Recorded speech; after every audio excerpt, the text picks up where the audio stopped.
দিতে হবে না, বলি তারপর তো হাততালি দেবে। হাততালি দিব, আগে তো শুনবেন, তারপর যদি মনে হয় তখন দেবে। ভাষণ হবে, বক্তৃতা হবে, শেষ পাতে একটু গানও হবে, সেই গান হবে, সেই গান। নমস্কার সকলকে, কেমন আছেন? মনে হচ্ছে এখানে মায়েরা বোনেরা একটু বেশি ভালো আছে, দাদারা একটু কম ভালো আছে নাকি? হ্যাঁ, সবাই ভালো আছেন তো?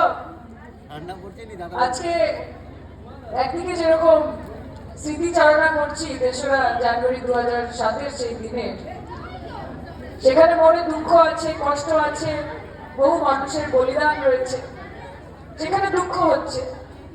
কিন্তু আমার অন্যদিকে ভালো লাগছে এই ভেবে যে আজকে আপনাদের ডাকে আমি এখানে সুদূর কলকাতা থেকে আসতে পেরেছি। দাদা দেখতে পাচ্ছে না, হবে না কিন্তু এরকম করলে। প্রধান সভা থেকে এ করো, সবাই যেন দেখতে পায়।